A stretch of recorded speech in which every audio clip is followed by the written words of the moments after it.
අයිබෝවන් ඔයගොල්ලන්ට අද අපි ඉගෙන ගනිමු CorelDRAW පාඩම. CorelDRAW කියන්නේ graphic design වලට භාවිත කරන පැකේජ් එකක්. මේකෙන් පුළුවන් පින්තූර එඩිට් කරන්න, hand bills හදන්න, wedding cards හදන්න, ඒ වගේම invitations, ඒ වගේම poster, banner ඔය ඕන දෙයක් කරන්න පුළුවන් මේ CorelDRAW කියන පැකේජ් එකෙන්. CorelDRAW load කරගෙන අපි බලමු. CorelDRAW වල CorelDRAW load කරගෙන මේ තියෙන්නේ title bar එක, file edit view layout කියලා මේ තියෙන්නේ menu bar එක. ඊට අමතරව තියෙනවා මේකේ property bar එක. ඒ කියන්නේ අපේ මේ මෙතන තියෙන tool box එකෙන් tool එකක් select කරපුවාම ඒකේ තියෙන වෙනස්කම් අදාළ bar එක තියෙනවනේ. ඒ bar එකට කියන අපි properties bar. හරිද? මේක color palette එක කියලා තියෙනවා. මේක අපිට ඕන තැනකින් මේ පැත්තෙන් තියාගන්නත් පුළුවන් ගිහිල්ලා. මේකේ තියෙනවා color palette එක. කියලා දෙන්නම් ඊට පස්සේ. මේ තියෙනවා tool box එක. tool box එකත් අපිට අවශ්‍ය තැනකින් තියාගන්න පුළුවන්. අපිට ලේසියින්ද මම මේ පැත්තෙන් තියාගෙන ඉන්නේ. එතකොට මේක තමයි page එක, document එක. මේකේ අපිට objects අරගෙන, image අරගෙන වැඩ කරගන්න පුළුවන්. මෙන්න මේකේ. එතකොට අපි මේකේ මුලින්ම ගමු මේ tool box එකේ තියෙන මෙතන තියෙනවා tool එකක්. rectangle tool කියලා. rectangle tool එකෙන් කරන්නේ rectangles අඳින්න පුළුවන්. අපි මේ tool එක click කරලා rectangle එකක් ඇඳ ගන්නවා. මේ tool එකෙන් ellipse ඇඳ ගන්න පුළුවන්. මේකෙන් polygon ඇඳ ගන්න පුළුවන්. ඒක පස්සේ කරමු. මේ දෙකට අපි color fill කරනවා. මේක select කරලා pick tool එක තියෙන්නේ යම්කිසි object එකක් හරි image එකක් හරි නැත්නම් text එකක් හරි select කරගන්න. අපිට select කරගන්න අවශ්‍ය නම් මේ pick tool එක click කරලා මේ විදිහට select කරගන්න පුළුවන්.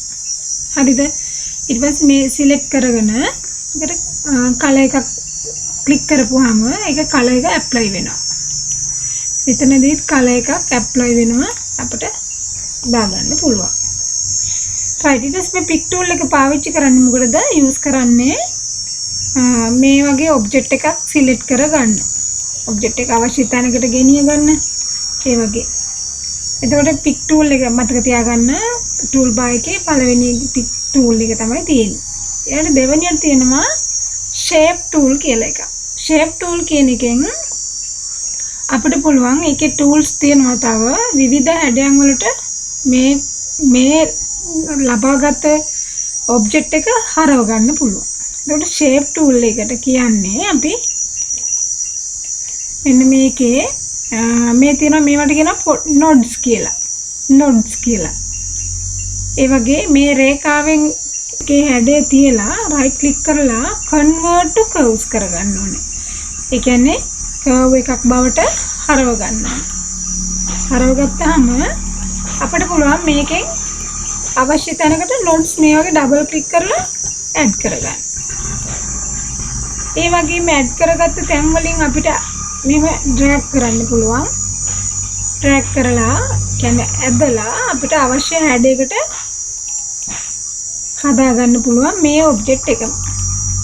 මම නිකන් මේ හදන්නේ හැඩයන් ඔයාට ඕන හැඩයක් හදා ගන්න පුළුවන්. ඔය වගේ අපිට පුළුවන් shape tool එකෙන් වෙනස් කරලා හදා ගන්න. තේරුණාද? මේක බලමු අපි. shape tool එක pick tool එකේ select කරලා ඉන්න ඕනේ. pick tool එකෙන් select කරා shape tool එක press කරා ඊට පස්සේ මේකේ මේ රේඛාව උඩ තියලා right click කරලා mouse එකේ convert to curves කරගන්න ඕනේ. ඊට පස්සේ තමයි මේ වගේ nodes add කරන්න පුළුවන් වෙන්නේ. ඒ add කරපු nodes වලින් drag කරලා අපිට අවශ්‍ය හැඩයකට හදා ගන්න පුළුවන් මේ object එක.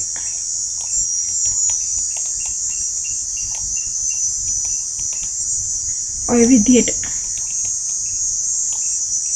හරිද? මේ තව ඔබ්ජෙක්ට් එකක් විතර අරගෙන බලමු. මේ විදිහට ගන්නවා ellipse එකක්. මේ විදිහට අරගෙන මේ shape tool එකේ තියෙනවා shape tool එකේ තව තියෙනවා tools කීපයක්. ටූල්ස් කීපයක් තියෙනවා. තව කැමති ටූල් එකක් සිලෙක්ට් කරලා මොකද්ද වෙන්නේ කියලා බලන්න පුළුවන්. මේකේ සිනියර් ටූල් එක ගමුකෝ. මෙතන තියෙනවා නිබ් එකේ සයිස් එක. නිබ් එක කියන්නේ මේ බ්‍රෂ් එකේ සයිස් එක 38.1 මිලිමීටර්. ඔන්න ඔය වගේ හැඩය චුට්ටක් වෙනස් කරගත්තා ඒක. හරිද? ඊට පස්සේ අපිට මේක සිලෙක්ට් කරලා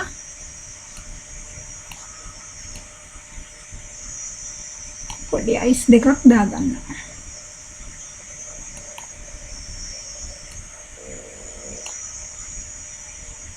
ඊට පස්සේ මේකෙන් සිලෙක්ට් කරලා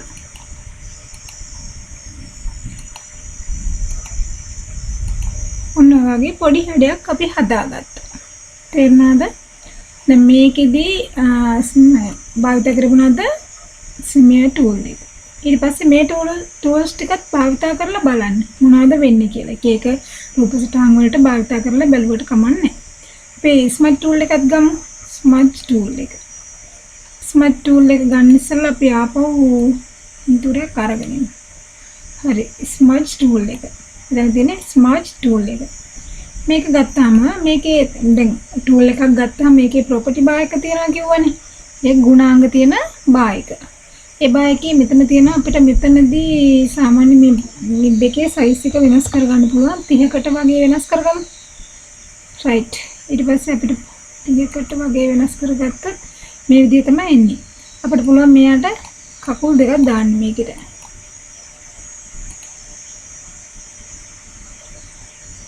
කට වගේ වෙනස් කරලා ගමු.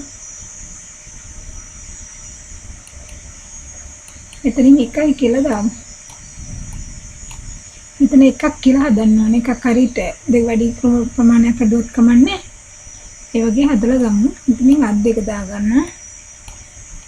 රයිට්. මේකට කහ පාට දාගමු. දැන් ওই වගේ රූප සටහනක් නිකන් හදලා ගන්න පුළුවන්. දැන් මම ඕක මට හිතෙන්න නිකන් හැදුවා. ඔයාලට මේක කොටියක් හරි මුවෙක් හරි අලියෙක් හරි අපිට අවශ්‍ය විදිහට හදා ගන්න පුළුවන්. ඒ කියන්නේ ගත්තේ ඉලිප්ස් දෙකක් අරගෙන අපි වෙන පොඩි වැඩ වගේක් දාලා චූටි ටූල්ස් ටිකක් භාවිත කරලා පොඩි දෙයක් හදාගත්තා. හරිද? ඊට පස්සේ අපිට මේක ගෙනිහිල්ලා තියාගන්න පුළුවන්. මෙන්න මෙහෙම. ඒක පොඩ්ඩක් පොඩි කරනවා.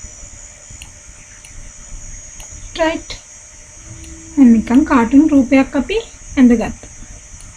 ඊතර මම මතකනේ පික් ටූල් එක කියලා දීලා ඊට පස්සේ ෂේප් ටූල් එකේ කියලා දුන්නා. ස්මජ් එක රෆන් එක කියලා දුන්නේ තව සිමි එකයි ස්මජ් එකයි කියලා දුන්නා. ඊළඟ කොටස් ටික අපි ඊළඟ පාඩම් වලදී ඉගෙන ගනිමු. මගේ channel එක subscribe කරන්න. ඉගෙනගත්ත පාඩම් වල මොනවා හරි ගැටලුවක් තියෙනවා නම් පහලින් කමෙන්ට් එකක් දාන්න. like කරන්න. තව කෙනෙකුටත් මේ වීඩියෝ නරඹන්න share කරන්න. ඕගොල්ලන්ට ආයුබෝවන්.